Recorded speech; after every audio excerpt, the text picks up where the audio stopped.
안녕하세요. 이혼하고 사연까지 쓰게 된 30대 여성입니다. 이혼하고 나니 세상이 더 아름다워 보이는 건 저만의 착각이 아니겠죠? 하늘 아래 사람과 사람 사이 인연이 빨간 실로 이루어져 있다는 말 들어보셨나요? 저는 남편이 제 빨간 실인 줄 알았는데 그랬다면 하늘을 원망했을지도 모르겠네요. 인연이 그 사람이었다면 차라리 가위로 끊어버리고 세상 혼자 살다가 죽는 게 낫겠더라고요. 제가 이렇게까지 얘기하니까 대체 어떤 사람이었길래 학을 떼나 싶죠? 지금부터 제 이야기 들려드릴게요. 시댁은 매우 가난했어요. 단독주택 단칸방에서 살았거든요. 남편도 저와 결혼하기 전에 돈이 없어서 계속 원룸 생활을 하고 있었죠. 그래도 저는 남편을 사랑했기에 그 가난조차 떠안고 가려고 했는데요. 가난은 죄가 아니고 본인이 선택한 것도 아닌데 그때의 저는 남편과 평생을 함께할 수도 있겠다고 생각했죠. 하지만 문제는 결혼 준비하면서 드러나기 시작했습니다. 엄마는 좋은 마음에서 한 얘기인데 너무 예민하게 받아들이는 거 아니야? 너 결혼해서도 우리 엄마가 얘기하는 말마다 이럴 거냐고. 이의제기 할 만하니까 했던 거야. 너무 비효율적이잖아. 회사에서 2시간 넘는 거리에 신혼집을 구하라는 게 말이 되니? 그것도 시댁에 가까워야 된다는 이유만으로 말이야. 내 말이 이해가 안 돼? 반대로 생각해봐. 우리 엄마가 오빠한테 친정 5분 거리에서 살라고 하면 어떨 것 같아? 오빠 출근하는 데만 1시간 넘게 걸리는데 그거 받아들일 수 있어? 아, 넌 꼭 그렇게 곤란한 질문을 자주 하더라. 나는 질문만 했지. 당신은 지금 실천하려고 하잖아. 이렇게 말씨름을 하게 된 이유는 첫인사하러 시부모님을 찾아가서 생긴 일 때문이었는데요. 시어머니가 제안하는 말을 제가 단호하게 거절했다고 남편이 이 난리인 거였습니다. 아니, 시어머니가 신혼집을 무조건 시댁과 가까운 아파트를 구하라고 하는데 흔쾌히 기뻐할 며느리가 몇이나 되겠어요? 제가 무작정 싫다고 했던 것도 아니에요. 결혼 준비하면서 누구의 돈이 더 많이 들고 누가 경제적으로 갑이 되는지 그래서 저는 합리적인 방안을 말씀드렸을 뿐이었거든요. 죄송해요, 어머님. 저희 직장이 잠깐 일하다 그만둘 곳이 아니잖아요. 근데 집이랑 직장이 멀면 다니기 많이 힘들 것 같아서요. 이미 집에 대해선 남편이랑 합의 봤어요. 뭐? 아니 그런 걸 왜 마음대로 결정하니? 그럼 지금 네 말은 나더러 내 아들이랑 멀찍이 떨어져 살라고? 저희가 주기적으로 들를게요. 싫다. 나 분리불안증 있어서 식구랑 떨어져 살면 밤에 잠도 못 자고 일상생활 지장와. 안 돼. 이게 무슨 개소리인가 싶었는데 남편은 아무런 말도 안 하더라고요. 남편과 연애하는 동안 한 번을 싸운 적이 없었는데 이날 어이없게 처음 싸웠네요. 그래도 다행히 남편이 시어머니를 잘 설득해서 겨우 시댁과 친정 중간쯤으로 신혼집을 구할 수 있었죠. 그마저도 남편이 시어머니 몰래 먼저 집을 계약하자고 해서 암암리에 진행된 매매였습니다. 근데 이게 어떻게 시어머니 귀에 안 들어가겠어요. 결혼식 올리기 전에 집을 매매했는데 이 사실을 알게 된 시모가 제게 단단히 화가 나선 절 아는 채도 안 하더라고요. 그게 집 때문이라는 건 저도 예상하고 있어서 알고는 있었는데요. 근데 의외로 제게 토라진 태도만 보였지 화를 내거나 당장 물으라고 따지진 않는 거예요. 그래서 그러려니 넘어가는 줄 알았어요. 근데 그게 아니더라고요. 그냥 넘어가는 게 아니라 벼르고 있었던 것이 뭡니까? 결혼하기 무섭게 시어머니가 저희 집으로 매일같이 찾아오더라고요. 어머님, 또 오셨네요. 거리도 먼데 너무 몸고생 시키는 거 아니세요? 왜? 내가 오는 게 싫니 넌? 그러게 왜 집을 멀리 잡아서 날 귀찮게 하니? 우리 동네에 거기 아파트로 들어갔으면 내가 이리 고생할 일도 없었겠지. 아, 근데 어떻게 오시는 거예요? 올 때마다 버스 타고 오세요? 아니면 택시? 아유, 알아서 뭐하게. 뭐 그렇다고 하면 더 멀리 이사 가려고? 아, 아니요. 오늘도 자고 가시는 거죠? 당연한 소릴. 근데 이부자리가 좀 불편하더라. 난 허리가 안 좋아서 바닥이랑 침대 둘 다 힘드니까 이불 가게 가서 두툼한 이불 좀 사다 놔라. 진짜 너무 이상하더라고요. 시댁이랑 저희 집이 차 타고 30분은 넘게 걸리는 거리인데 운전도 못하는 시어머니가 어떻게 매일 오는 건지 이해가 안 되는 겁니다. 그래서 한날은 남편에게 말했더니 남편이 기가 막힌 소리를 하더라고요. 아, 당신한테 말해주려고 했는데 까먹었다. 나 퇴근하면 매일 집에 들렀다가 엄마 태우고 오는 거야. 엄마가 어떻게 혼자서 그 먼 거리를 왔다 갔다 하겠어. 뭐? 대체 왜? 엄마가 나랑 30년을 넘게 같이 살다가 갑자기 떨어져 사니까 힘들다고 하는데 어떻게 무시해. 근데 난 당신이 엄마 데려오는 거 눈치채고 있는 줄 알았는데 엄마 집에 오면 내가 한 20분 정도 뒤에 들어오지 않았어? 오늘도 그렇고. 난 당연히 어머님이 당신 퇴근 시간 맞춰서 찾아오는 건 줄 알았지. 아니, 어머님을 매일같이 데려오면 어쩌자는 거야? 오면 무조건 자고 가시는데 왜 상의도 없이 당신 마음대로 해? 이 정도는 당신이 눈 감아줘야지. 나도 당신 뜻대로 신혼집 구할 때 당신 의견에 따라줬잖아. 이번엔 당신도 양보해야지. 어떻게 매번 받으려고만 해? 지금 집 문제랑 이거랑 같아? 여긴 엄연히 우리 집인데 같이 사는 나한테 최소한의 상의는 해야지. 이건 배려가 없는 거잖아. 당신 이러는 거 남들이 들으면 내로남불이라고 해. 내가 하면 로맨스, 남이 하면 불륜이란 말 알지? 남편은 되레 제게 서운해했어요. 하지만 시모가 다시 등장하는 바람에 대화가 끊기고 말았죠. 제가 시어머니 앞에선 큰 소리까지 못 내는 걸 안 남편이 나중에는 그렇게 싫으면 시어머니한테 오지 말라고 직접 얘기하라는 겁니다. 어이가 없었죠. 시어머니 말이면 이렇게까지 껌뻑 죽는 남편인 줄도 몰랐고요. 남편이 시어머니가 하는 헛소리에 매일 기사를 자처하고 있었더라고요. 제가 늦을 때는 퇴근 후에 집에 가면 시어머니가 저를 위아래로 훑어보기까지 합니다. 원래 직장인들 다 퇴근하고 귀가하면 피곤하잖아요. 근데 고생했다는 소리는 못할 망정 늦게 퇴근한다고 잔소리하면 얼마나 기분이 안 좋겠어요? 너 종종 이 시간에 퇴근하는 것 같다. 아니 어째 갈수록 퇴근이 더 늦어져. 혹시 나 때문에 일부러 늦게 오는 거니? 그럴 리가 있겠어요. 진짜 일이 바빠서 늦게 오는 건데요. 보아하니 너 우리 아들 저녁 챙겨준 적도 없겠다. 내가 너 이럴 줄 알았지. 결혼한 지 얼마나 됐다고 벌써 신랑을 나몰라라 하는 거니? 너 앞으로도 이런 식으로 살 거야? 나 우리 아들 고생하라고 결혼시킨 거 아니다. 적어도 결혼했으면 결혼하기 전보다 잘 살게 만들어줘야 할 거 아니야. 어머님, 밖에서 돈은 남편 혼자 벌어요? 저도 집에서 밥 못 먹고 살아요.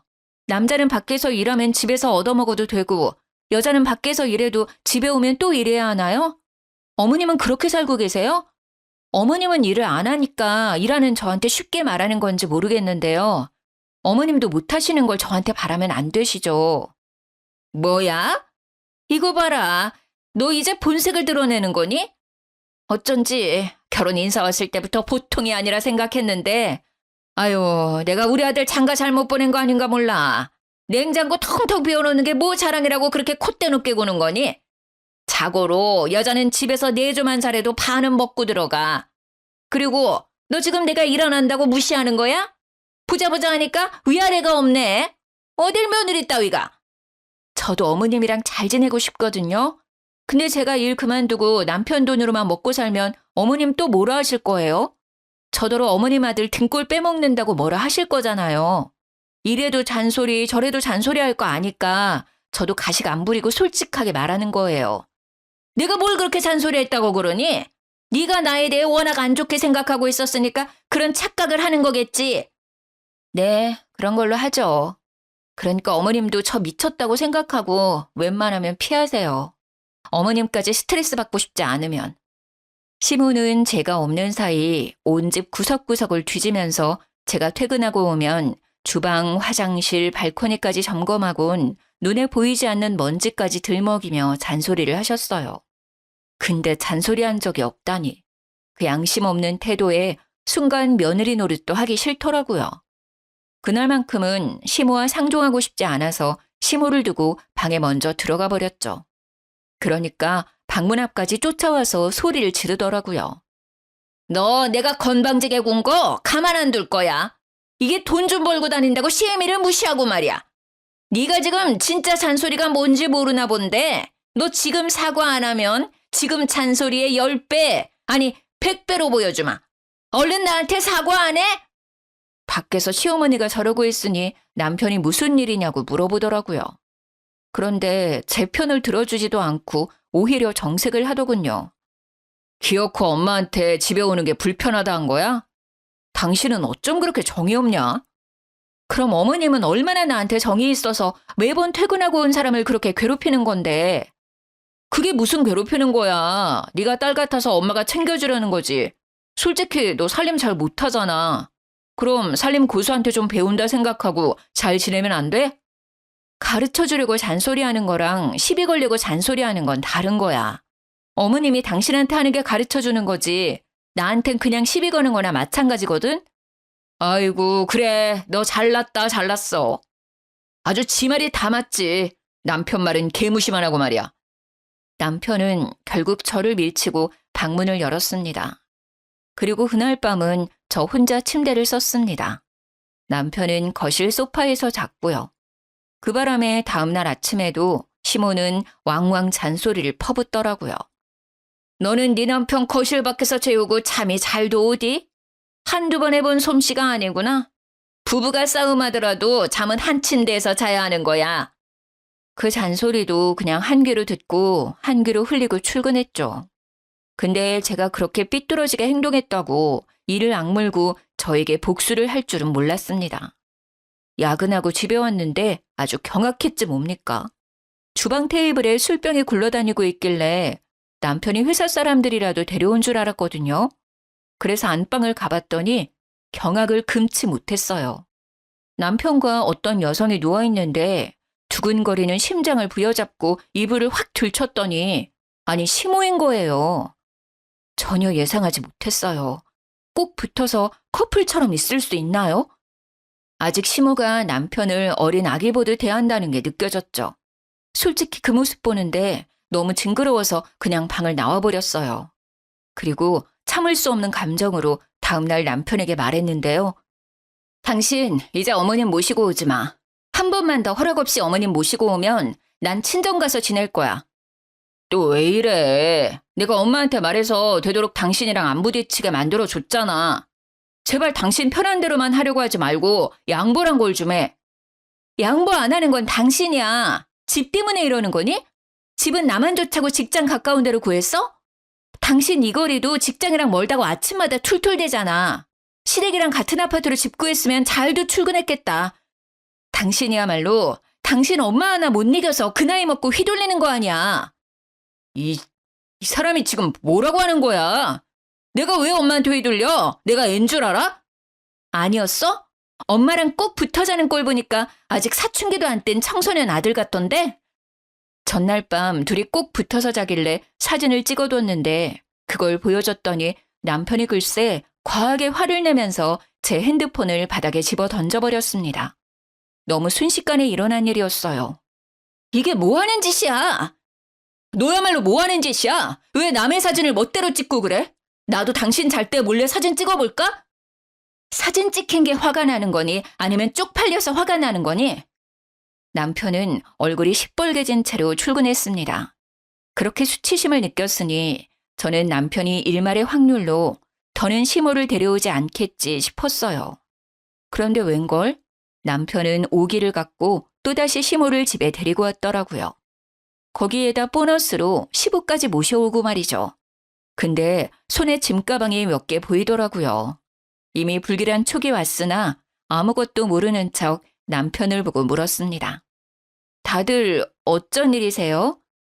우리 집 인테리어 공사한다고 잠시 여기서 지내기로 했다. 아들한테 들었지? 네? 못 들었는데요? 당신 어머님 말씀이 사실이야? 엄마가 주방 동선이 불편하다고 해서 리모델링 하게 됐어. 한 5개월 정도 걸린다더라. 그동안 우리 엄마 아빠 갈 데가 없잖아. 그래서 내가 우리 집 와서 지내라고 했지. 뭐? 그걸 왜 당신 마음대로 정해? 당신한테 물어보면 안 된다고 할 게 뻔하니까. 안 된다고 하면 안 되는 상황이라서 그냥 무작정 진행시켰는데 왜? 너 설마 우리 부모님 쫓아내려고? 잠깐도 아니고 5개월이면 솔직히 짧은 기간 아니잖아. 내가 거절하고 말고를 떠나서 같이 얘기는 했었어야지. 무슨 잡음이 이렇게 많아? 너 그래서 지금 불만이라는 거냐? 이젠 무슨 말로 사람 속 뒤집어서 쫓아내려고? 그런 게 아니라요. 제가 더 편한 곳 알아봐 드리려고 그랬던 거죠. 또 돈 번다고 사랑질이니? 세상에 네가 뱉는 말이 돈 안 버는 여자들 싸잡아 욕하는 소린 거 몰라? 뭐 얼마나 대단한 일 한다고 그깟 일로 사람을 깔보는 거야? 제가 언제 깔봤다고 그러세요? 그냥 설명하는 건데 어머님이야말로 저를 미워해서 제가 하는 모든 말이 안 입고 온 거 아니에요? 뭐야? 이게 한마디를 안 지려고 하네. 여보, 당신이 말 좀 해봐요. 내가 말했죠? 며느리 버릇 고쳐야 된다고. 참 정신 사납네. 사람 TV 보는데 옆에서 시끄럽게 하지 말고 방에 들어가서 떠들어. 집에 고작 2사람 늘었을 뿐인데 이미 개판이 된 느낌이었어요. 이 일을 그냥 넘길 수 없어서 저는 남편을 데리고 방으로 갔습니다. 나 이렇게 못 살아. 차라리 내가 보증금 대줄게. 단기 계약으로 원룸 하나 구하자. 그게 무슨 돈 낭비야. 당신은 부유하게 살아서 그런 게 아무렇지 않을지 모르겠지만 우리 집은 어렵게 살았어서 원룸 같은 데 가면 편하게 못 있는다고. 어차피 관리비 내가 다 낼 거야. 당신더러 등골 빠지면서까지 뒷바라지 하란 말 안 할 테니까 그렇게 해. 진짜 서운하다. 우리 부모님이 병균이야? 왜 못 쫓아내서 안다는데? 내가 더 서운하거든? 내 입장은 하나도 생각 안 하고 지금 당신 마음대로 하고 있잖아. 한참 남편과 목소리 죽여서 다투고 있었는데 그때 시어머니가 문 열고 들어왔습니다. 문 앞에서 저희 대화를 살짝 엿듣고 들어온 것 같았어요. 내가 우리 아들 집에 잠깐 있겠다는데 네가 불만일 게 뭐가 있니? 그렇게 우리랑 같이 지내기 싫으면 네가 나가면 될 거 아니야. 너 돈 많잖냐? 돈 자랑만 하지 말고 이럴 때 좀 펑펑 써. 그걸 떠나서 들어보세요, 어머님.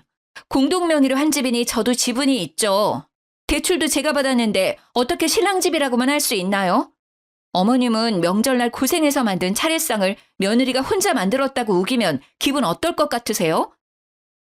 그건 염치가 없는 거지. 네, 바로 지금 제가 남편한테 딱 그런 기분이에요.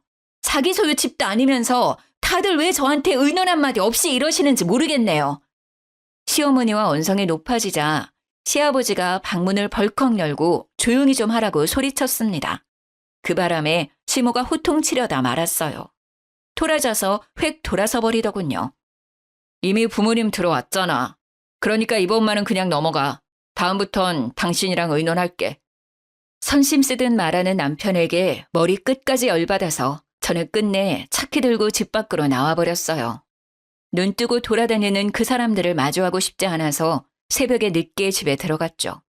근데 시부는 거실에서 자고 있는데 남편은 또 시모랑 같이 한 침대에서 자고 있더라고요. 결국 저는 작은 방에 들어가서 문까지 잠그고 잤습니다. 그들이 버티고 안 나가니까 어쩔 수 없이 버티는 법밖에 없었어요. 일부러 퇴근을 더 늦게 하는 방법으로 꾹 참았죠. 그랬더니 시모가 제가 퇴근할 때까지 저녁도 안 먹고 기다리고 있는 게 아니겠어요? 먼저 저녁 드시지 왜 기다리세요? 손모가지가 아파서 그릇 하나도 못 들겠는데 밥상을 어떻게 차리니? 앞으로는 퇴근 좀 일찍 해라. 그래도 우리가 자식 집에 왔는데 굶고 살 순 없잖아. 싸우면 제가 더 진이 빠지고 손해이기 때문에 그냥 시어머니 말대로 해주는 것이 최선이라 생각했습니다. 5개월만 참고 버티면 된다 싶었죠. 근데 시모가 바쁘게 저녁상 차리는 제 옆으로 와 궁시렁궁시렁 시비를 걸어오더라고요. 아휴, 이게 뭐야? 너도 이제 이런 기본 반찬은 할 줄 알아야 하지 않니? 영 솜씨가 안 느네. 그리고 저런 인스턴트 좀 그만 사놔라. 돈만 비싸지 몸에도 안 좋고. 얘는 젊은 사람이 왜 이렇게 돈 아낄 줄을 몰라? 제가 알아서 할게요. 도와주실 거 아니면 그냥 앉아 계시면 안 될까요? 정신 사나운데. 정신 사나워? 넌 말 그런 식으로밖에 못하니? 어떻게 도와주려는 사람 마음을 몰라? 어머님 입맛에 맞는 걸로 마련할 테니까 오늘만 좀 넘어가 주세요. 제가 직장에서도 정신없어서 오늘 컨디션이 안 좋아요. 뭐 그렇다 쳐. 그나저나 안 되겠다. 내가 있는 동안 돈 관리는 내가 할 테니까 통장 넘겨라. 생활비를 이렇게 흥청망청 쓰다간 나중에 우리 아들 굶어 죽겠어. 이건 또 무슨 자다가 봉창 두들기는 소리인가 싶더군요. 네? 어머님이 제 통장을 왜 관리하세요? 네가 이 모양이니까 그렇지. 답답해서 그런다, 답답해서. 오늘부터 넌 집에 있을 때 나랑 1초도 못 떨어질 줄 알아. 잘하는지 아닌지 내가 감시할 테니까. 네가 잘할 때가 되면 그땐 안심하고 다시 통장 돌려줄게. 진짜 개소리라 생각해서 그냥 대꾸를 말았습니다. 근데 시모는 제가 대답하든 말든 식사 다 차릴 때까지 계속 떠들더라고요. 나중에는 제 옆구리까지 쿡쿡 찌르면서 생활비 통장 어디 있냐고 자꾸 재촉을 하니 열이 안 받을 수 없었죠. 결국 화가 난 저는 들고 있던 국자를 내동댕이 쳐버렸어요. 시모가 깜짝 놀라서 그제야 그 시끄럽던 주둥이를 잠깐 그치더군요. 제가 하는 게 그렇게 못마땅하고 보기 싫으시면 나가세요. 어머님 속 편하게 저 안 보이는 곳에 가서 지내시라고요. 저는 못 믿어온 사람한테 통장 맡길 생각도 없고 맛도 없다는 사람한테 음식 대접할 마음도 없네요. 어머머, 너 예의 없게 이게 무슨 짓이야? 시모가 어버버 하는 사이 저는 방으로 들어와 버렸습니다. 그러자 뒤늦게 쫓아와선 방문 앞에서 문 열라고 생난리를 치더군요. 무시하면 그만이었어요. 나중에 남편까지 밖에서 문 열라고 협박을 해왔으나 모든 게 다 필요해서 그냥 무시했죠. 그들이 하는 소리를 그저 개소리로만 들으면서 저는 머리 위로 이불을 뒤집어 썼어요. 얼른 시댁 인테리어가 끝나길 바라면서 울다 잠이 들었죠. 그러다 중간에 깼는데요. 밖이 너무 소란스럽더라고요. 방문을 슬쩍 열어보니 거실에 엉망진창으로 술판이 벌어져 있는 게 아니겠어요? 엄마, 살살 좀 해. 저러다가 이혼하자고 하면 어쩌려고. 나 아직 와이프 옆에 있어야 돼. 너는 저렇게 기센 애들은 초장에 확 잡아야 나중에 부리기 쉽다니까. 인테리어 핑계 아니었어 봐. 제 성격에 우리더러 여기 있는 걸 가만두고 받겠니? 하긴 그건 맞아. 와이프가 워낙 기가 세긴 해. 근데 5개월 뒤엔 어쩌려고? 너는 엄마가 하는 것만 보고 있어. 지금부터는 엄마가 알아서 다 할 테니까. 우리가 언제 이런 좋은 아파트에서 살아보겠어. 처음부터 우리 동네로 오라고 오바하길 잘했지? 우리 아들 좋은 데 살게 하려고 엄마가 이렇게 머리 쓰고 있잖니. 나중에 콩고물 떨어지면 절대 엄마 은혜 잊지 마라. 당연하지. 시아버지는 이미 소파에서 기절한 채 자고 있었는데 남편이랑 시모 둘이서 저런 충격적인 대화를 나누고 있는 걸 엿듣고 말았죠. 인테리어 공사는 완전 핑계였고 그냥 우리 집에 아예 놀러 왔는 게 목적이었던 거예요. 시모와 남편이 저를 손에 쥐고 자기들 입맛대로 주무르기 위해 판을 짜고 있단 걸 알게 되었으니 더 이상 참아줄 필요가 없잖아요. 저는 그들이 대화를 마치고 잠들 때까지 기다렸어요. 그리곤 바로 시댁에 가서 도어락을 뜯고 들어갔습니다. 공사는 개뿔, 아주 멀쩡한 집이더군요. 그걸 당장 사진으로 다 남기고서 다시 신혼집에 돌아갔어요. 술에 뻗어있는 남편을 발로 냅다 차서 깨웠죠. 일어날 때까지 남편을 발로 차고 있으니까 시모가 먼저 일어나서 노발대발 화를 내더라고요. 이게 어디서 치아비 궁둥이를 틀고 차? 경우가 없어도 이렇게 없을 수가 있나? 너 집에서 가정교육 못 받았니? 도무지 예의라고 눈꽃만큼도 찾을 수가 없어. 사기친 사람들이 예의 따지니까 웃기네요. 제가 뭘 좀 듣고 확인해 봤는데요. 얼마나 예의 있게 설명해 주실지 궁금해서요. 대체 이게 어떻게 된 일인지 알아듣게 좀 말해 줄래요? 저는 시어머니와 남편 얼굴에 뽑아온 사진을 확 뿌렸습니다. 그랬더니 남편도 자다가 벌떡 일어나서 상황 파악을 하더군요. 너 우리 집에 갔다 온 거냐? 네. 공사한다더니 아직 시작 안 한 거예요? 대체 어딜 공사 중인 거예요? 아, 뭐 주방 구석에 있는 개미집 공사한다고 여기 있는 거예요? 당신이 부모님 집엔 왜 간 거야? 잠깐만, 이게 어떻게 된 거냐면 내가 다 설명할게. 일단 오늘은 늦었으니까 자고 일어나서 얘기하자. 어? 왜? 그럴듯한 변명거리 만들 시간이 필요해? 당장은 해명을 못 하겠나 봐. 그렇겠지. 공사는 다 구라고 사실은 그냥 이 집에 눌러붙고 싶어서 쇼한 거니까. 얘가 뭐라는 거야? 너 우리 집 비밀번호는 어떻게 알고 들어갔니? 도어락 듣고 들어갔죠. 아, 다시 달진 못해서 문은 그대로 열려 있을 거예요. 근데 집안에 딱히 든 건 없으니까 도둑은 안 들걸요? 그런 집에 뭘 털어갈 게 있다고. 요즘은 도둑들도 똑똑해서 없어 보이는 집에는 들어가질 않아요. 뭐야? 아니, 아무리 그래도 집 문을 활짝 열어놓고 오면 어쩌자는 거야? 내가 오밤중에 너 때문에 무슨 짓이니? 여보 일어나. 우리 집 털리게 생겼는데 지금 잠이 와? 아유, 아들, 엄마 금방 다녀올게. 알았지? 시모는 헐레벌떡 옷을 대충 입기 시작하더니 시부를 깨우고는 무작정 시댁으로 달려갔어요. 남아있던 남편은 제 눈치를 보면서 안절부절 못하고 있었는데 오만정이 다 떨어지더군요. 저는 진작 준비해둔 이혼 서류를 꺼냈습니다. 이혼하자. 나 당신 같은 사기꾼이랑 못 살겠어. 당신만 사기꾼도 아니고 시댁까지 저런 사람이면 내가 더 이상 가족으로 안고 갈 이유가 없을 것 같네. 내가 기가 세다고 그랬어? 그래. 그런 줄 알면 더 큰 코 다치기 전에 잔말 말고 도장 찍어. 아니 잠깐만. 여보 그게 우리 아버지 엄마 이런 집에서 살아보는 게 소원이라고 하셔서 그래서 잠깐만 같이 지내게 하려고 했던 거야. 내가 집 구해드릴 때까지만 그러려고 했어. 당신이 싫다고 하면 그만 나가라고 할게. 그러니까 이혼 소리는 하지 마. 앞으로 나한테서 빼먹고 싶은 재산이 한두 개가 아닌 것 같던데 나더러 도둑놈인 줄 알면서 끼고 살라고 내 살림 거덜날 일 있냐? 말하기 입 아프다. 됐고 그냥 꺼져. 여기 내 집이니까. 무슨 소리야? 당신 집이라니. 나랑 당신 집이지. 아무리 기분 나쁘다고 해도 말은 바로 해. 아유, 순수한 건지 바보인 건지 이 집에 네 이름은 없어. 남자가 이렇게 칠칠해서 어디다 써먹겠냐? 계약할 때 내 단독 명의로 했어. 당신이 바쁘다고 계약하러 안 왔잖아. 당신이 나를 철석같이 믿어주길래 그건 고맙더라. 근데 내가 진짜 공동 명의 했으면 어쩔 뻔했어? 상상만 해도 아찔하다. 뭐라고? 그럼 그때 내 이름 기재를 안 했다고? 근데 왜 여태 공동 명의인 척한 거야? 당신이야말로 사기꾼 아니야? 여기 내 돈만 들어간 거 모르니? 모를 수가 없을 텐데. 대출 때문에 당신 엄청 후지게 행동했었잖아. 사실 저희 신혼집은 남편이 대출 받는 게 싫다고 해서 온전히 제 명의로 다 대출을 받았었어요. 제가 직장 생활하며 모은 돈과 친정에서 보태준 돈 2억은 빼고 나머지 3억만이 대출이었죠. 근데도 남편은 당시 뻔뻔하게 공동명의를 바라더라고요.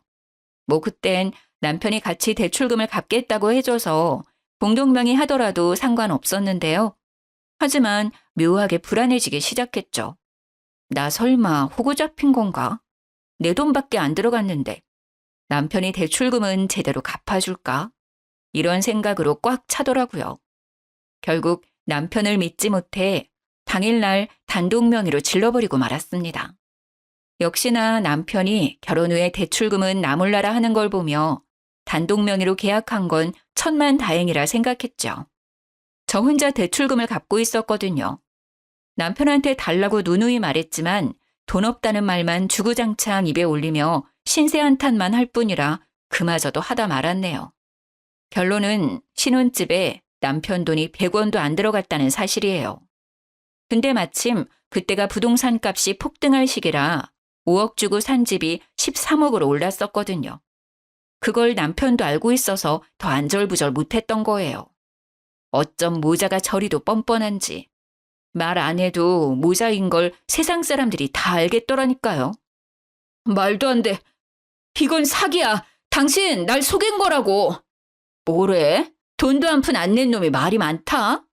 애초에 네 돈도 전혀 없는 집이라 잃을 것도 없는데 뭐가 억울하니? 넌 그냥 빈손으로 왔다가 빈손으로 나가는 거야. 여보, 이러지 마. 우리 엄마 아빠 내보내면 되는 거잖아. 그치? 내가 다시는 이 집에 얼씬도 못하게 말해놓을게. 그러니까 제발 나 버리지 마. 피해자인 척하네. 먼저 손 놓은 건 당신이지. 당신이 등 뒤에 칼을 숨기고 있는데 내가 어떻게 그 손을 계속 잡고 있어? 당신이 손 놓으라고 사죄했잖아. 제발 더는 피곤하게 감정 낭비하지 말고 빠르게 이혼하자. 나 마음 바꿀 생각 절대 없거든? 안 돼.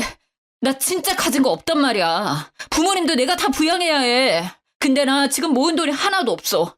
나 이혼하면 나뿐만 아니라 우리 엄마 아빠 줄줄이 죽는다고. 아, 시끄러워. 됐고. 쫓겨날래? 아님 네 발로 직접 나갈래?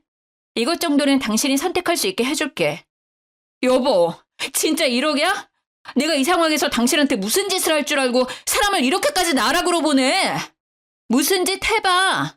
그럼 넌 이제 빼도 박도 못하고 인생 쪽날 테니까. 저는 남편에게 112로 전화 거는 화면을 보여줬어요.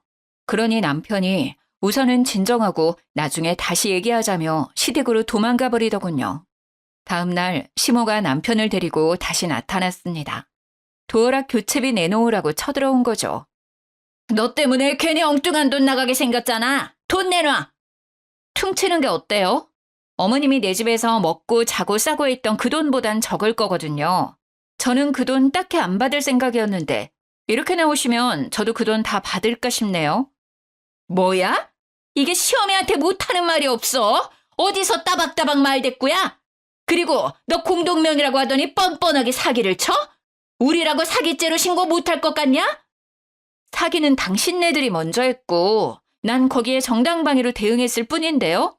합의 해주려고 했는데 굳이 법정 다툼을 원하시면 고소해드릴게요.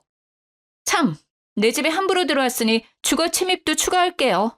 아, 여보, 잠깐만. 싸우려고 온 게 아니라 얘기하러 온 거야, 얘기. 아, 진정해봐. 우리 도어락 돈 안 받아도 돼. 일단 우리 얘기 좀 들어봐줘. 그럴 시간은 되잖아. 남편은 저를 급하게 붙들면서 시모에게 눈짓했습니다. 둘이 또 무슨 작당하고 왔는지 궁금해서 자리에 앉았네요. 그랬더니 대뜸 무릎을 꿇더라고요. 뭐 하는 거야? 겨우 이런 거 하려고 4시간 뺏는 거야? 나 이런 걸로 이혼 안 물은다고 분명 말했을 텐데. 이 방법 말고는 어떻게 사과해야 하는지 도저히 모르겠어서 그래. 다 내가 어리석었던 탓이야. 내 무능력함을 당신 권력으로 해결하려고 했어. 대리 효도하면 안 되는 거였는데 내가 무식해서 그랬던 거야. 진짜 미안해. 지금 이 사과의 결론은 이혼까진 하지 말자. 이건가? 그만 내 집에서 나가줄래? 여보, 제발. 미안한 사람도 당신밖에 없는 것 같은데 나 이 결혼 유지하면서 또 사기당하겠다. 잘못한 사람은 2사람인데 싹싹 비는 사람은 1명밖에 없으니 어째야 하나? 제 말이 끝나기가 무섭게 남편이 시모를 팔꿈치로 치기 시작했습니다. 그 바람에 아들이 사과하는 걸 시큰둥하게 보고 있던 시모는 썩은 미소를 지으며 억지로 사과를 건네더군요. 예, 네가 화냈을 수 있다고 생각해. 이제 집에 안 올 테니까 이혼 같은 허튼 생각했다면 꿈 깨라. 우린 도장 안 찍어줄 거고 그거 찍을 이유도 없어. 뭐 하나 제대로 해봤으면 억울하지도 않지. 엄마, 뭐 하는 짓이야? 내가 뭘? 틀린 말 한 것도 아닌데. 맞잖아. 솔직히 우리가 집을 얻어보기랬냐? 용돈을 받아보기랬냐? 지금 빼앗기가만 생겨서 억울해 죽겠다고. 이러려고 온 거 아니잖아. 약속해놓고 갑자기 또 왜 이래? 듣자 하니 짜증나서 그러지. 너무하잖아. 이런 걸로 무슨 고소를 하겠다고 난린지 모르겠네. 너 가족끼리 그러는 거 아니다. 살인을 해도 덮어주는 게 가족인데 어쩜 합가하자고 했다고 이혼이 말이 되니? 나 참. 예상보다 더 뻔뻔한 시어머니 반응에 저는 먹다 남은 주스를 들고 시어머니 얼굴에 뿌리고 말았습니다. 그쪽 주둥이에서 나오는 말 도무지 못 들어주겠네요. 귀 썩기 전에 당신 입을 멈추던가 해야지. 뭐? 주둥이? 그쪽? 야, 너 벌써 남 취급하는 거니? 아직 이혼도 안 했는데? 이혼 벌써 해야 했었는데 지금 그쪽이 시간 끌고 있잖아요. 그쪽이 저랑 결혼했어요? 그쪽이 뭔데 도장을 찍니 마니 마음대로 정해요? 도장 안 찍어주면 제가 도장 찍어달라고 사정이라도 할 줄 알았나 보죠? 사기꾼들이라 소송하는 게 저한테 더 이득인 거 모르세요? 자꾸 사기꾼 하는데 사기꾼이란 증거가 대체 어디 있는데? 우리가 아니라고 잡아떼면 그만 아니냐? 괜히 겁주려고 뭣도 없는데 협박하는 거지. 저는 100마디 설명보다 직접 들려주는 게 좋을 것 같아서 변호사와 대화했던 녹음본을 시어머니와 남편에게 들려주었어요. 시어머니의 부정이 무색하게 이미 제가 진술한 사실만으로도 충분히 이혼 사유가 될 수 있고 정신적 스트레스로 인한 위자료까지 받을 수 있다고 말하는 내용이었죠. 그러자 그제야 시어머니와 남편이 돈을 줘야 한다는 말에 쫄았는지 미안하다고 빌기 시작하더라고요. 물론 이때도 남편만 죽어라 빌고 사과했지만요. 여보, 엄마가 하는 소리 일절 듣지 말라니까? 나 진짜 억울해. 엄마가 시키는 대로 했을 뿐인데 왜 내가 이혼을 당해야 돼? 미안해, 여보. 제발 한 번만 봐줘. 나 좀 살려줘. 나 이혼하면 정말 못 산다니까? 아, 엄마도 제발 좀 사과해. 참나, 저게 변호사 목소리인지 아닌지 어떻게 안다니? 전현 성깔에 조작을 했어도 진작 했을지도 모르지. 그 변호사를 내 앞에 데려오기까지 난 절대 무릎 못 꿇는다. 시어머니는 꿀에 자존심 시킨다고 끝까지 눈치만 보고 있었어요. 아무래도 주스 맞은 것 때문에 저한테 더 고개 숙이기 싫은 듯 보였죠.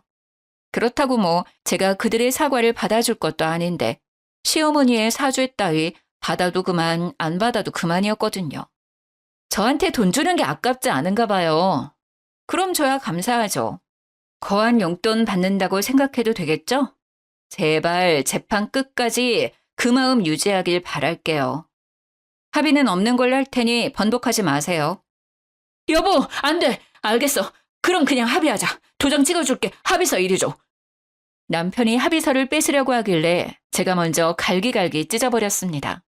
그랬더니 남편이 결국 무너지고 말더군요. 그러다가 남편의 분노가 시모에게로 불똥이 튀어버렸어요. 결국 시모도 남편의 성화에 못 이겨 제게 미안하다고 개미 목소리만큼 내어 사과하는 겁니다. 허울뿐인 사과라서 그저 우스울 뿐이더군요. 당연히 저는 받아주지 않았고 끝내 남편에게 이혼 소송을 하게 됐네요.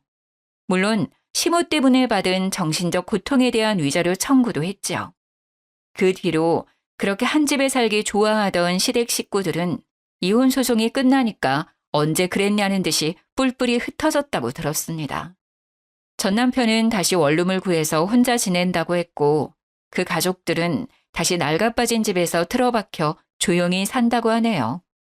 몇 개월간 전 남편이 문자로 하소연을 그렇게 했는데요. 전 시모가 남편에게 그런 말을 했대요. 아들아, 우린 죽기 전에 좋은 집 살게 글러먹은 거니? 어디 괜찮은 며느리 좀 데려와봐. 이번에는 내가 절대 티 안 나게 잘하마. 이런 말을 한다네요. 남편이 그 소리를 들으면서 지겨워 죽겠다고 저한테 그렇게 호소했었거든요. 저는 답장도 안 했는데 자기 혼자서 막 보내더라고요. 그러면서 하는 말이 뭔 줄 아시나요? 여보, 이혼하니까 당신이 얼마나 소중한 존재였는지 알 것 같아. 내가 진짜 어리석었어. 혹시라도 마음 풀리면 언제든지 연락 좀 줘. 나 계속 기다리고 있다는 거 절대 잊지 말고. 연락은 무슨. 전 남편은 제가 번호를 차단하지 않았다는 것에 이상한 희망을 품은 건지 마음 풀리면 연락 달라는 말도 안 되는 소리를 내뱉더라고요. 저절로 혀가 끌끌 차지는 거 있죠? 그 이후 저는 시간 날 때마다 신혼집을 정리했습니다. 집값이 다시 떨어지기 직전 12억에 팔아서 이득을 많이 봤어요. 근데 두 모자가 어디서 소문을 들었는지 그 집이 12억에 팔린 걸 알게 됐나 보더라고요. 그 바람에 전 시모가 거짓말 안 치고 하루에 100통 넘게 전화를 걸더라고요. 우리 아들도 지분이 있잖아. 기여도인가 뭔가 그런 게 있다던데. 너보다 나랑 내 아들이 그 집에 더 많이 있었어. 당장 판이라도 내놔. 그걸로 고소하고 싶었으면 이혼하기 전에 하시지 그랬어요. 뭐 지금 소송하더라도 흔쾌히 받아들이긴 할게요. 소송비가 있으실지 모르겠지만. 괜히 돈 100만 원 날리지 마시고 얌전히 살던 집에 틀어박혀 사세요. 한 번만 더 연락하면 접근금지 신청할 거예요. 경찰로 겁 한 번 줬더니 그 뒤로는 둘 다 연락이 안 오더군요. 위자료에 집값에 배상금까지 큰돈을 얻게 된 저야말로 새 집을 알아봤습니다. 지금은 혼자 살 신축 아파트에 얼마 전에 입주해서 보란 듯이 잘 먹고 잘 살고 있어요. 사연을 쓰고 나니 마음 정리가 되긴 한데 여러분께 한 가지 궁금한 점이 있는데요. 결혼은 왜 해야 하는 걸까요? 이혼하니까 오히려 저를 더 사랑할 수 있는 것 같은데. 제게 알맞은 조언이 있다면 한마디 해주셨으면 좋겠네요. 제 사연은 여기까지였어요. 감사합니다.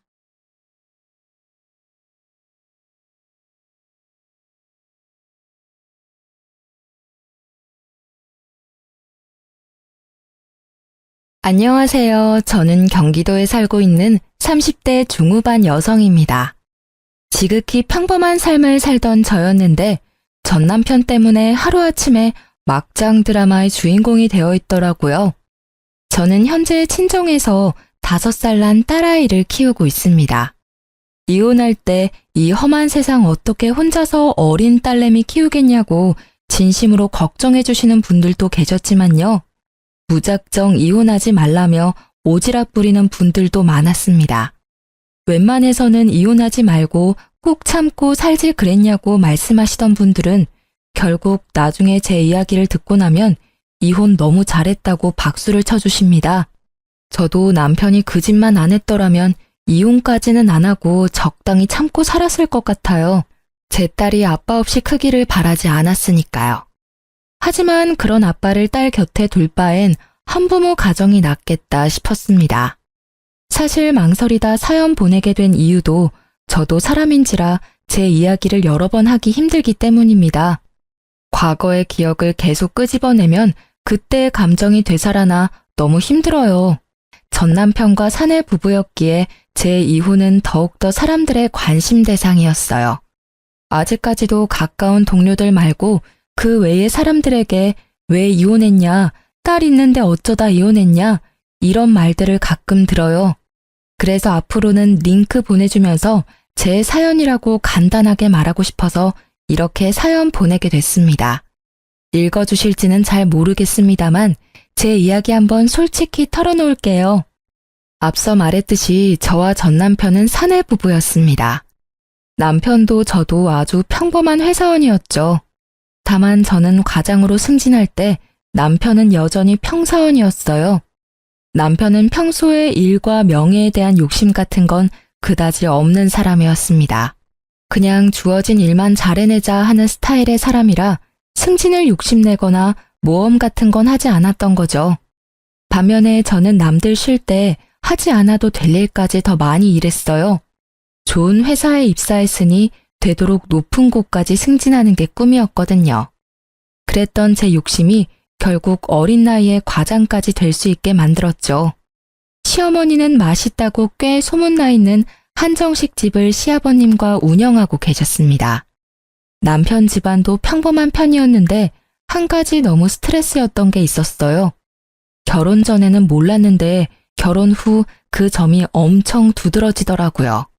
바로 요즘 세상이 어떤 세상인데 시골 사람인 시모는 너무나 지독한 남아 선호 사상을 가지고 계셨습니다.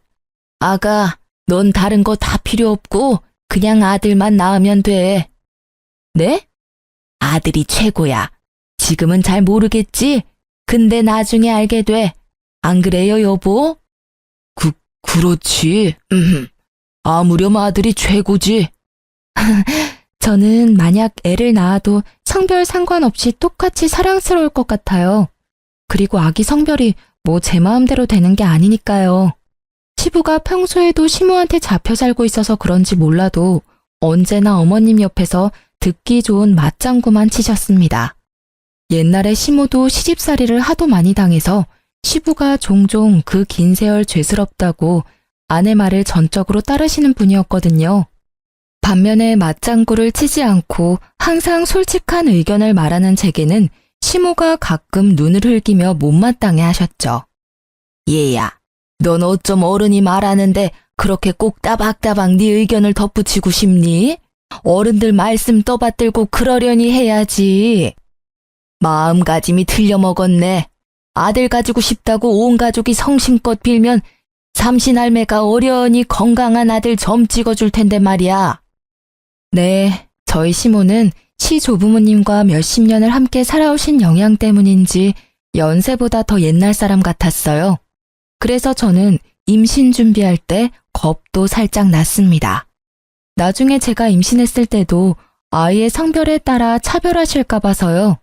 시모는 같은 배에서 낳은 자식인데도 남편과 시누이에게조차 차별을 많이 하는 분이셨거든요.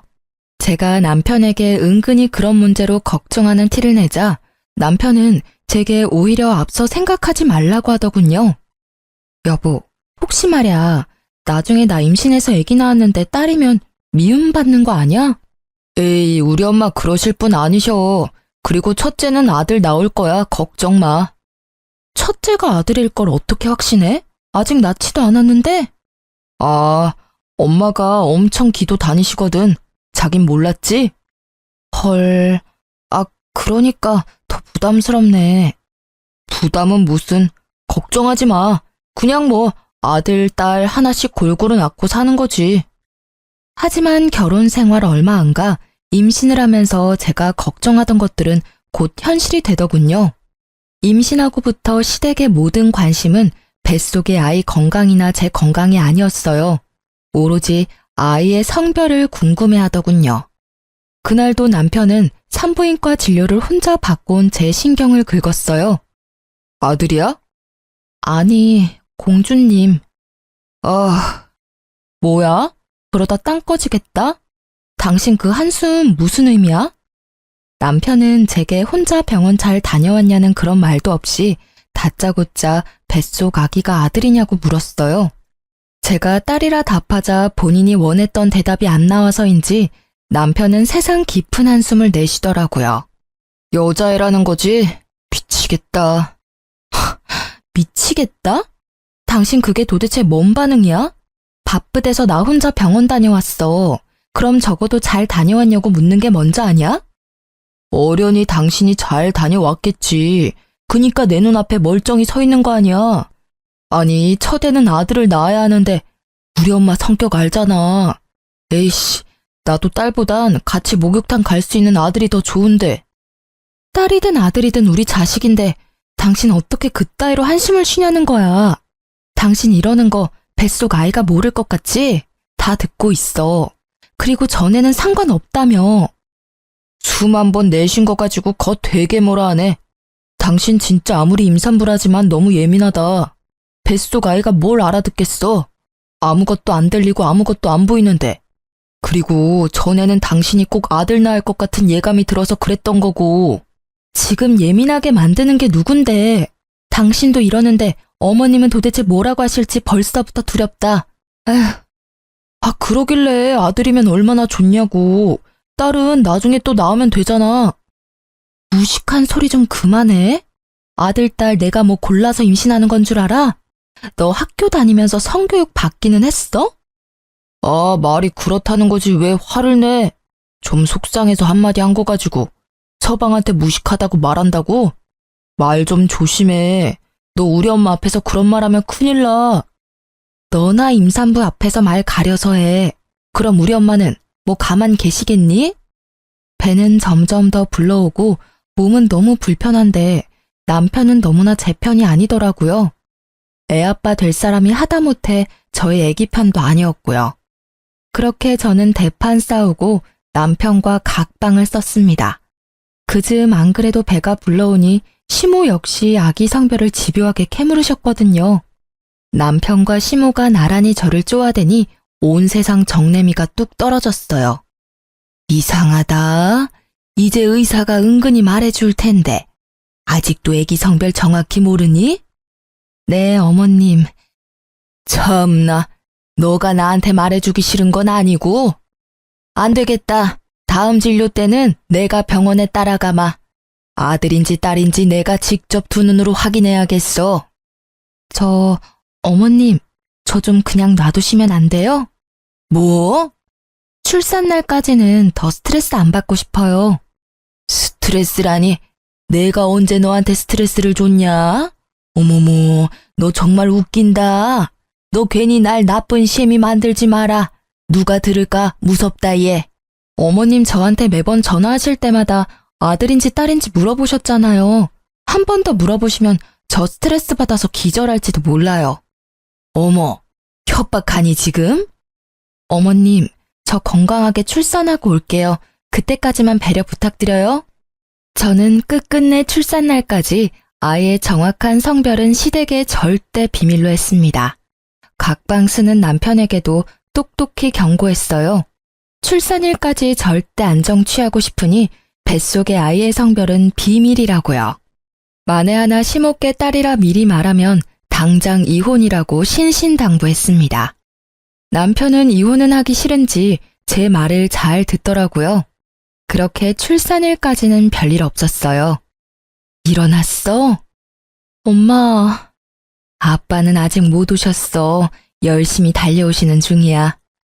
우리 딸 장하다. 너 닮은 예쁜 공주님 낳은 거 너무 축하해. 우리 딸 이제 엄마도 됐고 다 컸네. 고마워요, 엄마. 애기는 건강하지? 그럼 다행이다. 다행이긴 한데 너 애기 울음소리 듣고 바로 기절했었어. 얼마나 아팠으면 내 새끼. 엄마 깜짝 놀라서 울 뻔했잖아. 근데 꾹 참았어. 우리 딸도 안 우는데 내가 울면 안 되니까. 황서방도 병원 앞이랬어. 곧 올 거야. 정말 고생 많았다. 건강하게 아이를 출산하고 정신 차린 저는 친정엄마의 따뜻한 손을 꼭 붙잡고 있었죠.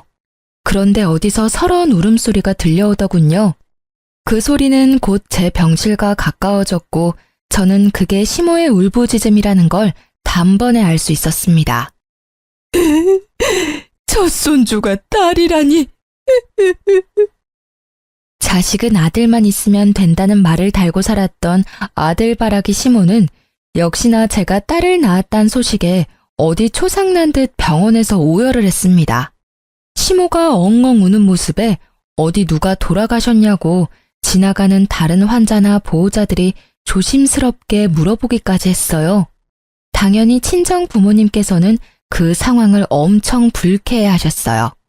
저는 힘이 없어서 뭐라 말도 못하고 병실 침대에 누워서 시댁 식구들에게 눈길도 안 주고 천장을 바라본 채 주먹만 불끈 쥐고 있었죠.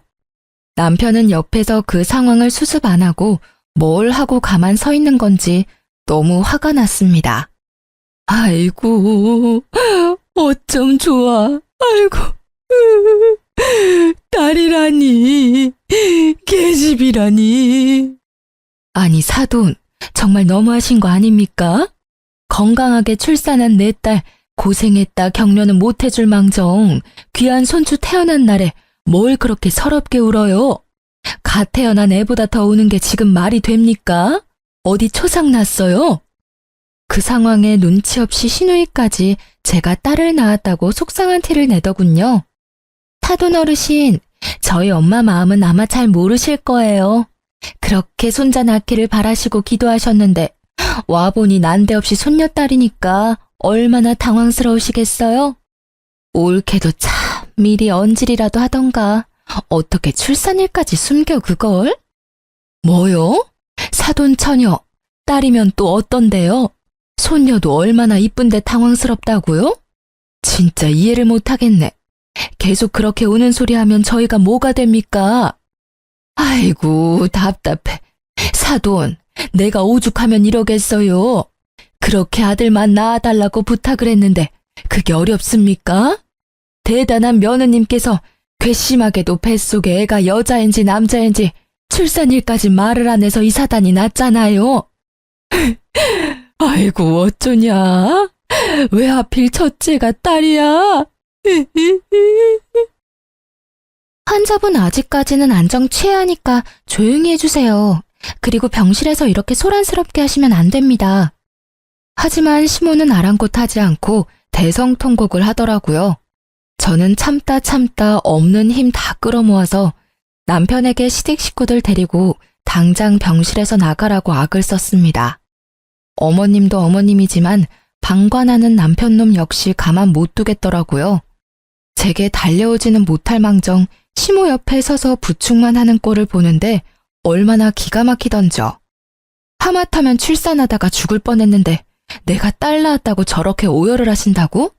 야, 내가 왜 너랑 결혼해서 이런 꼴을 봐야 해? 애초에 결혼 전에 아들 낳아야 한다고 조건을 걸지 그랬어. 내가 왜 우리 딸 태어난 소중한 날에 초상집 온 기분을 느껴야 해? 말 가려서 해. 지금 힘든 건 알지만 우리 엄마도 마음 안 좋은데 그렇게 말해야 해.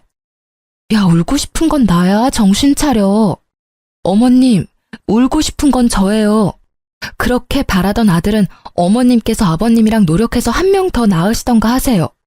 야, 이 한심한 놈아. 이 사단이 났는데도 멀뚱히 지켜보기만 해? 너 당장 네 엄마랑 네 누나 데리고 너네 집으로 가. 꼴도 보기 싫으니까. 환자분이 싫어하시는데 계속 계실 거예요? 나가주세요. 간호사님께서도 정색하면서 끝까지 도와줘서 저는 시댁 식구를 다 내쫓는데 겨우 성공했습니다. 아이를 건강히 낳았다는 기쁨도 잠시 시모의 행동에 너무 기가 막혔어요.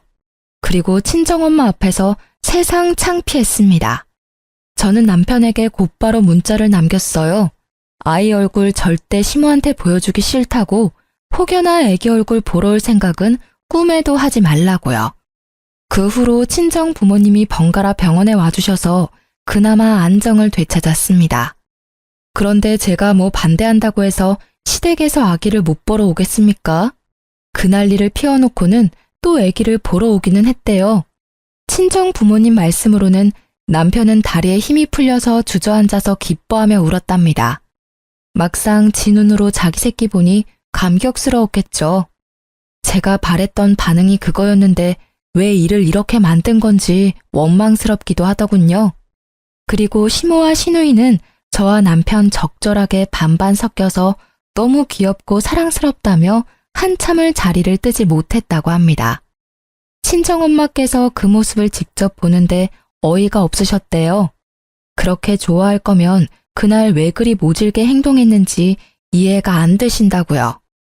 저는 병원 태어나는 날까지 남편 놈과 시댁 식구들은 절대 보기 싫다 했어요. 이미 남편은 매일같이 사죄의 연락이 왔어요.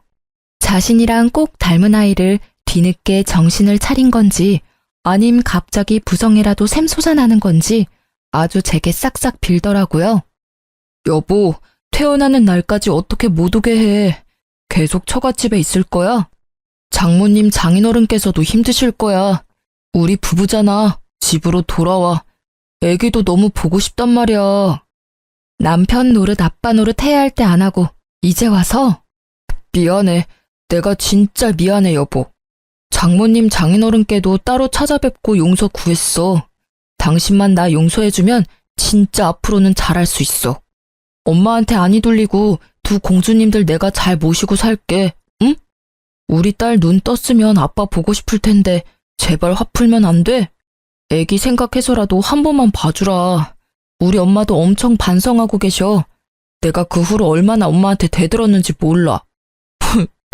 제발 한 번만 기회 주라. 한 번은 기회 줘야 하는 거잖아. 나도 정말 좋은 남편, 좋은 아빠 하고 싶어. 난 아직도 그날 일이 너무 굴욕적이야.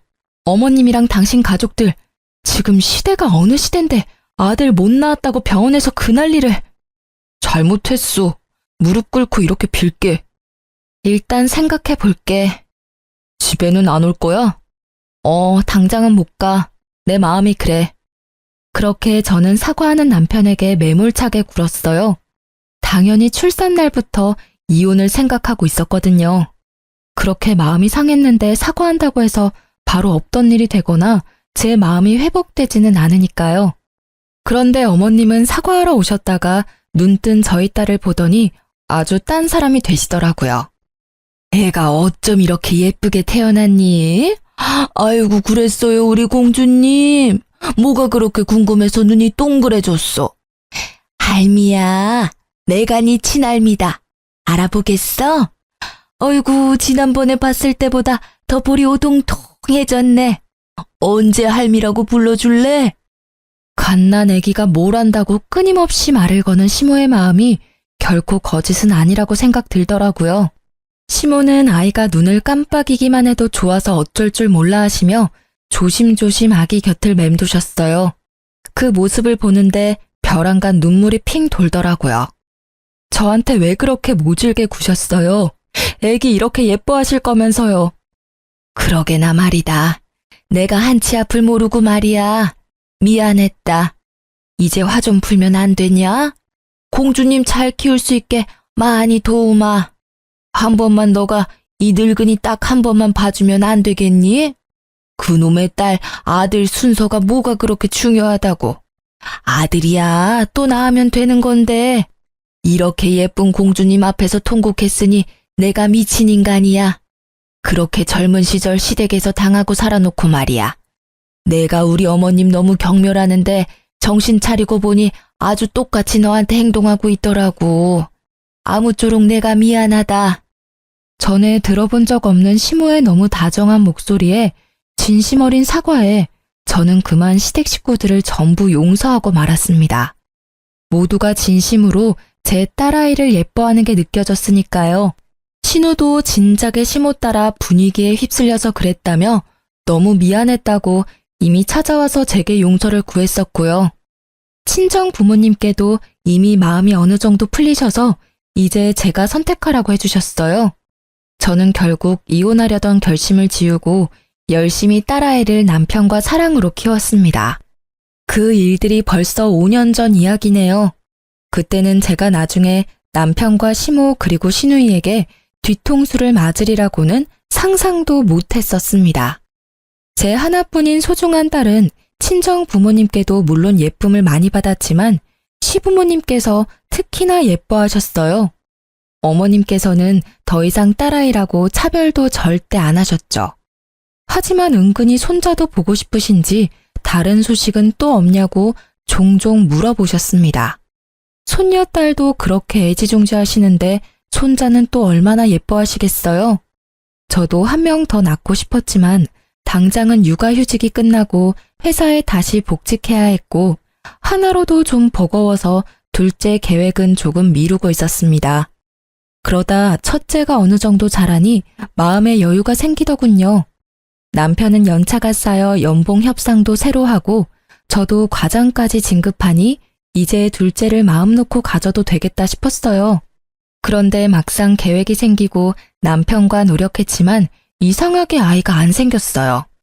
꼭 아들을 가지고 싶다기보다 딸이든 아들이든 상관없이 둘째를 만들고 싶었던 건데 임신이 너무 안 되니까 걱정이 되더라고요. 고심하다 산부인과에 갔는데 제 자궁 상태가 안 좋다는 의사의 소견을 받게 됐습니다. 여보, 나 더 이상 임신은 힘들 것 같대. 우리 어떡해? 그게 무슨 소리야? 저는 둘째를 못 가진다는 슬픔도 물론 엄청났지만 여자로서도 끝난 것 같다는 마음도 괜시리 들어 엄청 우울했어요. 정말 위로받고 싶었는데 제게 은근히 쌀쌀맞게 대하는 시댁 식구들과 남편의 태도에 또 한 번 상처를 받았습니다. 당신 말야, 나랑 결혼한 이유가 뭐야? 아니, 어머님 아버님께서 우리 결혼 허락한 이유가 뭐야? 나 무슨 애 낳으려는 도구로 들이신 거야? 아니잖아. 근데 어떻게 나 애 못 낳는다는데 내가 아프다는데 위로는커녕 다들 사람 취급을 안 해? 내가 무슨 잘못을 했다고? 잘못을 안 했어. 당신이? 진짜 몰라서 물어? 당신이 평소에 몸 관리를 잘했어야 하는 거 아니야. 그러게 애 낳고 내가 좀 쉬라고 했었잖아. 말 안 들은 건 당신이야. 워킹맘 뭐 아무나 해? 기어코 과장까지 달더니 자기 몸 관리는 엉망진창. 나는 태어나지 못한 우리 아들이 너무 불쌍해. 내가 그렇게 노력한 이유가 뭔데? 다 우리 가족을 위해서였잖아. 둘째까지 키우려면 네 월급 내 월급 해도 택도 없으니까. 너가 적게 버니까 나라도 더 벌자고 생각했어. 그게 그렇게 잘못한 거야? 꼭 그렇게 내 가슴에 비수를 꽂아야겠어? 지금 당신만 슬퍼? 나는 안 슬프겠어? 아, 이제 네 몸 아픈 걸 내 월급 탓하는 거야? 너 잘났다. 지겨워 정말. 제가 속상한 마음을 토해냈지만 남편은 여전히 냉담했고 이제 사과도 안 하더군요. 결국 저희는 그렇게 별거 아닌 별거를 하게 됐습니다. 저희는 같은 회사라도 제가 진급하면서 다른 부서로 옮겼거든요. 회사에서 얼굴 보기도 힘든데 남편은 툭 하면 시댁에서 자고 온다고 일방적으로 연락이 왔어요. 저는 저대로 상처받아서 그런 남편을 내버려뒀어요. 그나마 시누이와 시모께서는 더 이상 저를 예전처럼 구박하거나 긁지는 않으셨어요. 같은 여자라서 저를 남편보다 이해해 주시나 싶었어요. 예전같이 아들 타령도 절대 하지 않으셨습니다. 그러다 저는 결국 남편에게 먼저 손을 내밀기로 생각했습니다. 시간이 지날수록 딸아이가 아빠는 왜 따로 사냐고 묻기 시작해서요. 눈에 넣어도 안 아플 제 소중한 딸을 위해서 남편과 더 늦기 전에 관계를 회복하고 싶었어요. 물론 남편이 여전히 미워 죽겠는 건 변함없었습니다. 하지만 아내로서 말고 엄마로서 가정을 지키고자 했어요. 딸은 아빠가 집에 오지 않자 주말 중 하루는 남편을 보러 시댁에 가서 자고 왔습니다. 어련히 시부모님께서 손녀를 잘 챙겨주시는 걸 알지만 그래도 딸이 뭐 하는지 궁금해서 전화를 하고는 했어요. 전화 안 해도 된다. 아주 잘 지내고 있단다. 걱정 하덜덜 말어. 아빠 얼마나 보고 싶었으면 애가 바로 안기더라. 애도 아빠랑 노느라 바쁘니까 이렇게 자주 전화로 안 물어도 된다. 알겠니? 하지만 제가 굳이 바꿔달라 해도 애가 놀고 있다 하거나 잔다고 바꿔주지 않으셨어요. 그래서 시댁에 맡기는 날은 그냥 애가 아빠랑 잘 지내고 있구나 생각하고 말았죠. 그런데 어린 딸이 시댁에만 갔다 오면 신우를 이모라고 부르는 겁니다. 엄마, 이모가 머리 묶어줬어요. 아이고, 그랬어? 근데 이모가 아니라 고모라고 해야지. 아니야. 제가 딸에게 이모가 아니라 고모라고 수정해줘도 딸은 고집 부리며 끝내 고모를 이모라고 부르더라고요. 그냥 아이의 말실수라고만 생각했습니다. 그날도 저는 주말이 되어 딸을 시댁에 데려다주고 오는 길이었어요. 딸이 좋아하는 애착 인형이 차 시트에 빠진 걸 보고 또 난리 나겠다 싶어 아무 생각 없이 바로 차를 돌려서 시댁에 갖다 주러 갔죠. 운전하면서 생각해보니 남편과 이 핑계로 얼굴 마주보고 얘기라도 잠깐 나눌 수 있겠다 싶었어요. 시댁은 마당이 있는 전원주택이었는데요. 손녀딸 왔다 갔다 뛰어놀라고 현관문을 시모가 다 열어놨더라고요. 하필이면 벗기 힘든 롱부츠를 신었던 터라 신발을 벗기 위해 한참을 서 있었죠. 그런데 안에서 딸아이 목소리가 들리더라고요. 반가운 마음에 얼굴만 빼꼼히 들어 거실 쪽을 쳐다보는데 웬 모르는 여자가 남편이랑 나란히 딱 붙어 있는 겁니다. 자기야, 과일 먹어봐. 아, 맛있네. 내가 먹여주니까 더 맛있지? 당연한 말씀, 우리 예쁜이. 그 행동과 대화는 누가 봐도 보통 사이가 아닌 듯 했어요. 이미 봤으면서도 속으로는 아니길 바랬지만 제 딸이 그 여자에게 이모라고 부르는 모습에 남편이 외도 중이란 확신이 들었어요. 어디서 몰래 바람 피는 것도 아니고 남편 놈이 작정하고 시댁에서 심지어 내 딸 앞에서 상간녀랑 히히덕거렸다는 사실에 화가 머리끝까지 났습니다. 상간녀에게 이모라는 호칭까지 붙여주고요.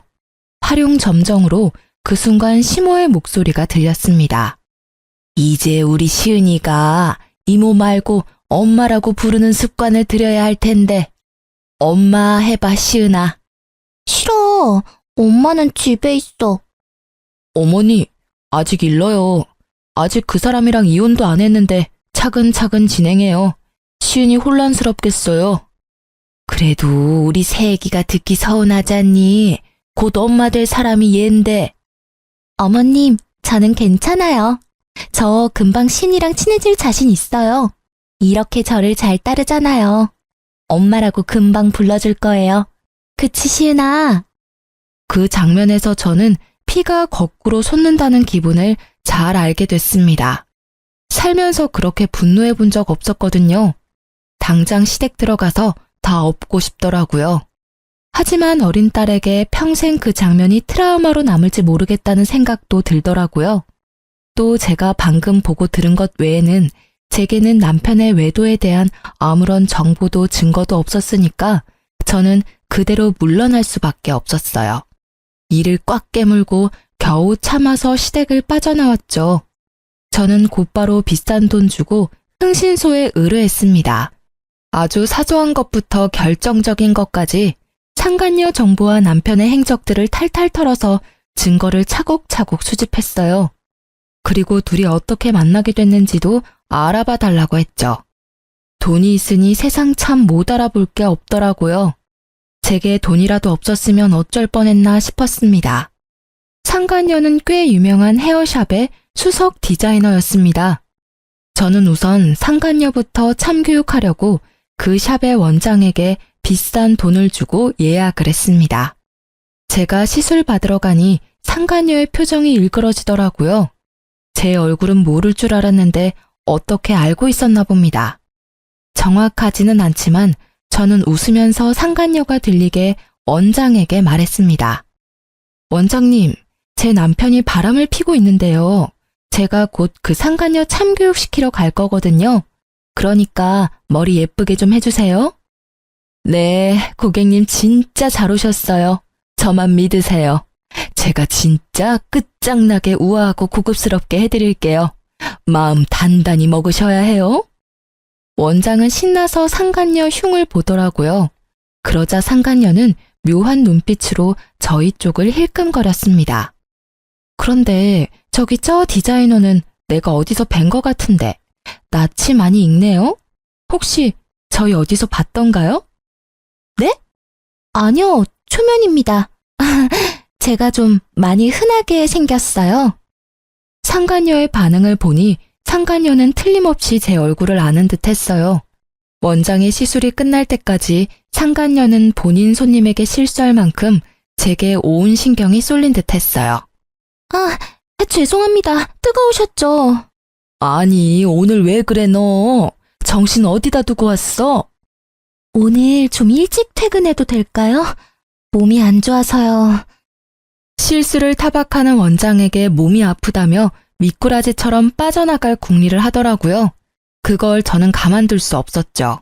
원장은 제게 복수 잘하라며 정말 예쁘게 시술을 해주고 있었고 저는 대뜸 벌떡 일어나서 상간녀에게 다가갔어요. 아직 안 끝나셨는데? 고객님, 혹시 화장실 가고 싶으세요? 원장이 부르는 소리를 무시하고 저는 상간녀에게 다가가 물었어요. 어때요? 엄청 예쁘세요. 저희 원장님 정말 잘하시죠? 그럼 이건 어때요? 저는 상간녀의 뺨을 있는 힘껏 내리쳤습니다. 고객님, 왜 이러세요? 상간녀는 그러고도 한참 아무 말을 못하더라고요. 그녀만 뺨 맞은 이유를 알고 있으니 원장은 자기 직원 보호하겠다고 감싸더군요. 웅성거리는 소리는 전부 저를 향해 있었습니다. 뭐야? 저 여자 갑질하는 거 아니야? 직원 뺨을 갑자기 왜 때려? 얼른 경찰 불러야. 저는 그때 모든 사실을 폭로했습니다. 나쁜 건 제가 아니라고요. 너 내 남편이랑 바람난 것도 모자라서 감히 내 딸까지 뺏어가려 해? 네가 인간이야? 이 욕정의 눈이 먼 짐승아. 이렇게 번듯하고 멋있는 샵에서 일하면 뭐하니? 네가 인간이 덜 됐는데. 상간녀는 제 말이 끝나자마자 울면서 무릎 꿇고 싹싹 빌더군요. 언니, 잘못했어요. 여기서 이러지 마세요, 네? 가게 피해주지 말고 나가서 이야기하면 안 될까요? 언니라니 누가 네 언니야. 가증스러워, 더러워. 피해? 네 입에서 나올 말이야 그게? 내 인생에 피해준 건 어떻게 보상할 건데? 사모님, 제가 다 말씀드릴게요. 제발요. 나가주세요. 손님, 아까 말씀하셨던 바람났다는 여자가 저희 직원인가요? 네, 그래서 내가 여기까지 비싼 돈 주고 시술 받으러 왔죠. 소란 피워서 죄송해요. 오늘은 일단 갈게요. 너 내 남편한테 연락하지 말고 가만히 쥐 죽은 듯이 내 연락 기다려. 그렇게 상간녀 쪽만 주고 나오려고 했는데 상간녀는 울면서도 저를 끝까지 따라오더군요. 제발 하라는 대로 할 테니 제 직장만 건드리지 말아주세요. 여기 다시는 찾아오지 말아주세요. 제발 어디도 소문내지 말아주세요. 그러면 제가 다 협조할게요. 네? 너 지금 나한테 명령하니? 협박해? 부탁드리는 거예요. 정말 여기 제 전부예요. 너도 내 전부를 가져가려고 했잖아. 내 남편이랑 같이 내 딸 훔치려고 했잖아. 그건 진짜 죽을 죄를 지었어요. 제가 잘못했습니다. 사모님, 한 번만 부탁드릴게요. 그리고 이어지는 상간녀의 말을 듣고 저는 한동안 벙쪘어요. 남편과 상간녀는 시모를 통해서 처음 만났다고 합니다. 그 한정식 집 저희 원장님께서 단골이셔서 자주 저 데리고 가주셨어요. 어머님, 아니, 한정식 사장님께서 저한테 따로 전화번호 물어보셨는데 밥 먹으러 오라고 연락이 자주 왔어요. 그렇다 할 가족도 없고 너무 포근했어요. 가족이 그리워서 저한테 잘해주는 그 사람이랑 어머님 거절하지 못했어요. 죄송합니다.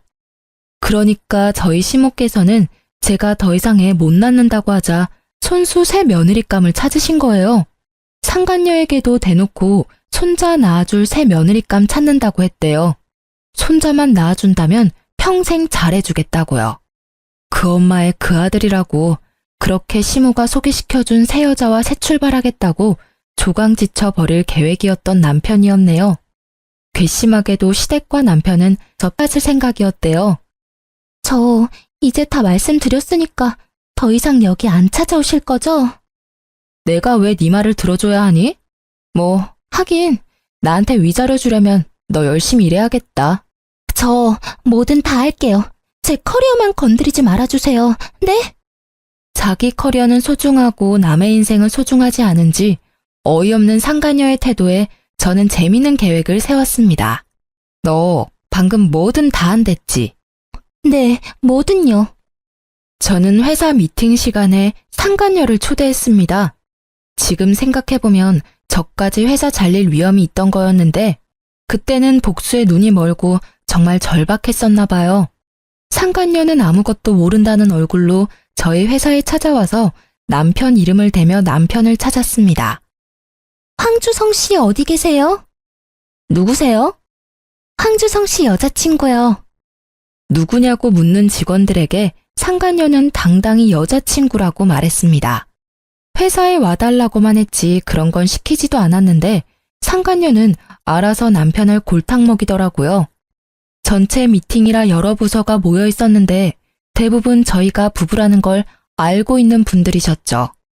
직원들은 순간 제 눈치도 보고 경멸의 눈빛으로 남편 놈을 쳐다봤습니다.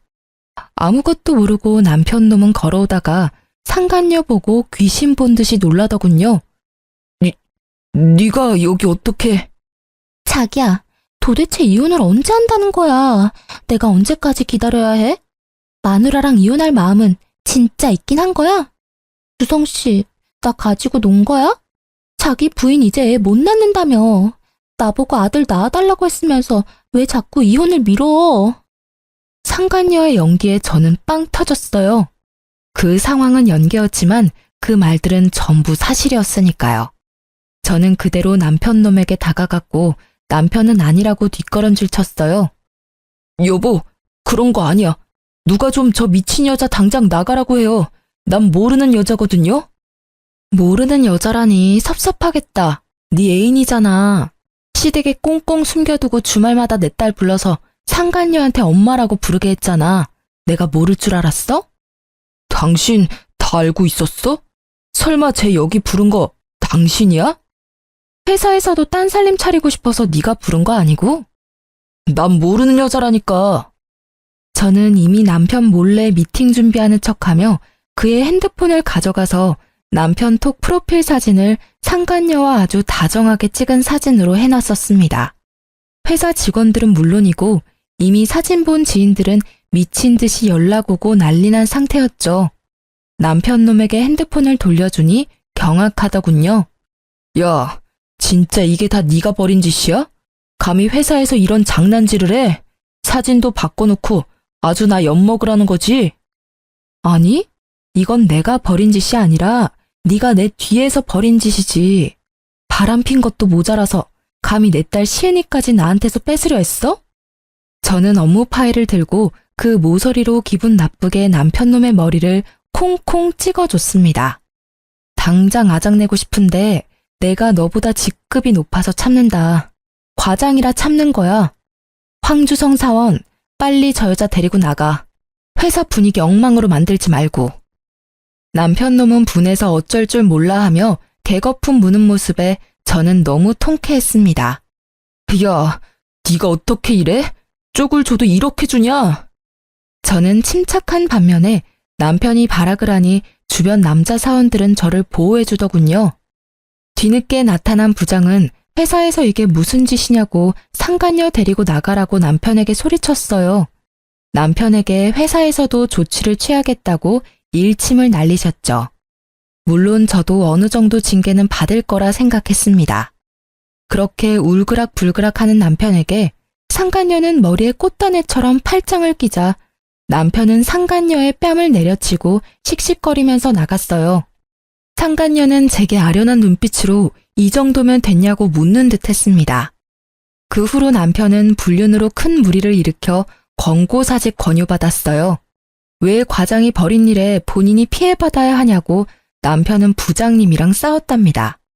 부장님이 남편한테 바람을 과장이 피웠냐고 역으로 질문하셨대요. 그러자 전 남편 놈은 한마디도 대답 못했다고 하더라고요. 바람 핀 놈이 더 성낸다며 부장께서 더 회사 어지럽히지 말고 알아서 퇴사하라 하셨습니다. 남편 놈은 정말 가관인 게 제 발로 퇴사해놓고 상간녀 직장에 가서 똑같이 난동을 부렸대요. 왜 자기 배신했냐고요. 소문 들어보니 상간녀는 참지 못하고 맞서서 당신 때문에 상간녀 소송당해서 위자료 물어야 한다고 개싸움을 했다고 합니다. 제가 다녀간 후로 그 샵의 원장이 상간녀 일 잘한다고 쉬쉬하려고 했다는데 그 일로 결국은 상간녀는 샵에서 잘렸다고 합니다. 둘 다 자업자득이죠. 저는 상간녀가 그나마 제게 협조를 잘해줘서 이혼 소송도 이기고 위자료를 받았어요. 양육권도 당연히 제가 가지게 됐습니다. 한동안 전 시모는 손녀딸도 못 봐서 우울하다고 우는 소리 하면서 연락이 왔어요. 그 사단을 만든 게 본인이면서 다시 합치라고 하는 전 시모의 말에 어이가 없었습니다. 내가 요즘 일도 손에 안 잡혀. 우리 공주 못 본 지 너무 오래됐잖아. 너희가 이혼했어도 우리는 여전히 가족이잖아. 응? 가족이요? 쓸모없어지니 뒤통수 치고 버리라고 한 게 가족인가요? 어머님 참 뻔뻔하시네요. 저희 가정 풍비박산 난 데에는 어머님이 가장 공 크시잖아요. 이젠 이혼도 했으니 당당하게 새로운 며느리감이나 또 찾아보세요. 꼭이요. 이번엔 손자 꼭 얻으세요. 저는 친정 부모님이랑 제 보물 같은 딸과 현재 잘 지내고 있습니다. 파란만장했던 결혼 생활 때문에 더 이상 재혼은 없을 것 같아요. 그냥 일하는 재미와 딸 키우는 재미로 이번 생은 만족하려 합니다. 사람의 욕심은 끝도 없다죠. 결국 시모의 손자 욕심, 남편의 아들 욕심이 이 처참한 결과를 만들었다고 생각해요. 전 남편과 전 시모를 보면서 하나 깨달은 인생 교훈은요.